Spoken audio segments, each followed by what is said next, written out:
Welcome to Sweet Life Beat Life. We hope this video helps. In this video, I will explain how to put a Chevy Volt in neutral. First, ensure your vehicle is on a level surface and the parking brake is engaged for safety. This process differs from traditional cars due to the Volt's electronic shifter.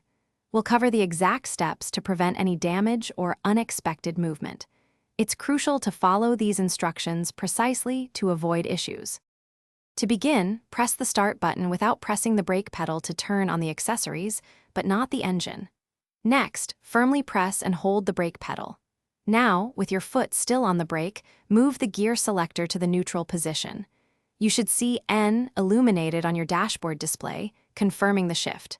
Release the parking brake only when ready to move the vehicle. You'll typically use neutral for situations like automatic car washes or when briefly repositioning the vehicle. Remember, the Chevy Volt is not designed for long-distance towing in neutral, as this can cause transmission damage. Always ensure the vehicle is in park and the parking brake is set before exiting. This prevents unintended rolling and ensures safety for everyone around. Always prioritize safety when using neutral. On any incline, even slight ones, ensure the parking brake is fully engaged before releasing the foot brake. Never leave your Chevy Volt unattended while it's in neutral, as it could roll unexpectedly.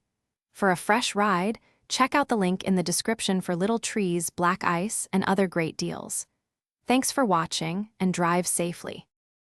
Thanks for watching. Consider subscribing if we helped you.